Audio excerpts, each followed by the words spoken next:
So when you set up your bird cage, there's certain basic requirements you have to think about. Obviously, you need to think about, first of all, where in the house is the bird cage going to be.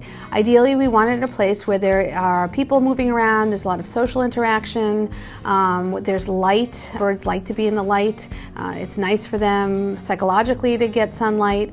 You have to set it up with food and water dishes in appropriate places. You don't want to obviously put a food dish on top of a water dish or a water dish on top of food dish, because things can fall into the dish below. You want to set the perches up appropriately so that they can climb up and down in the cage and get to all the things they need to do. What other things would we think about, Sarah? I think a lot of the questions people have are about the types of perches that they should have in their cage. A lot of cages just come with the plain wooden dowels, which really aren't very nice for bird feet. They can get pressure sores on the bottom of their feet. We really recommend the rope perches. They're nice and soft, and they have different diameters so the feet aren't always in the same pressure point. And you can rope them around the cage. You can do different designs, and the bird can climb around the cage, and they're colorful, and they look cute.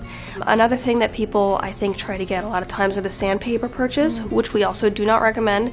They're also very rough on the feet, and if you're concerned about your bird's nails that much to get sandpaper perches, we would just suggest maybe bringing your bird to the vet to get a nail trim.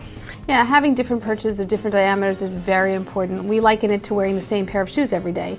If you wore the same pair of shoes every day, you would probably get calluses or sores on the bottom of your feet. It's the same for having the same diameter perches. So having different diameter perches is really good because it changes the pressure points on the bottom of the feet and is much better for the bird's feet. I think one other comment we want to make is that when you're putting a bird cage in your home, yes, you want to put it in an area where there's a lot of traffic, a lot of activity. You want to be careful about putting that cage in the kitchen. Usually the kitchen is a social hub of the home, but there are a lot of fumes, whether it's burning something in the toaster or using Teflon pans that release toxic gases when they're heated up for birds. It's not great to have your bird in the kitchen. So in a family room or a nearby room where there's a lot of activity, but I would avoid putting a cage in the kitchen.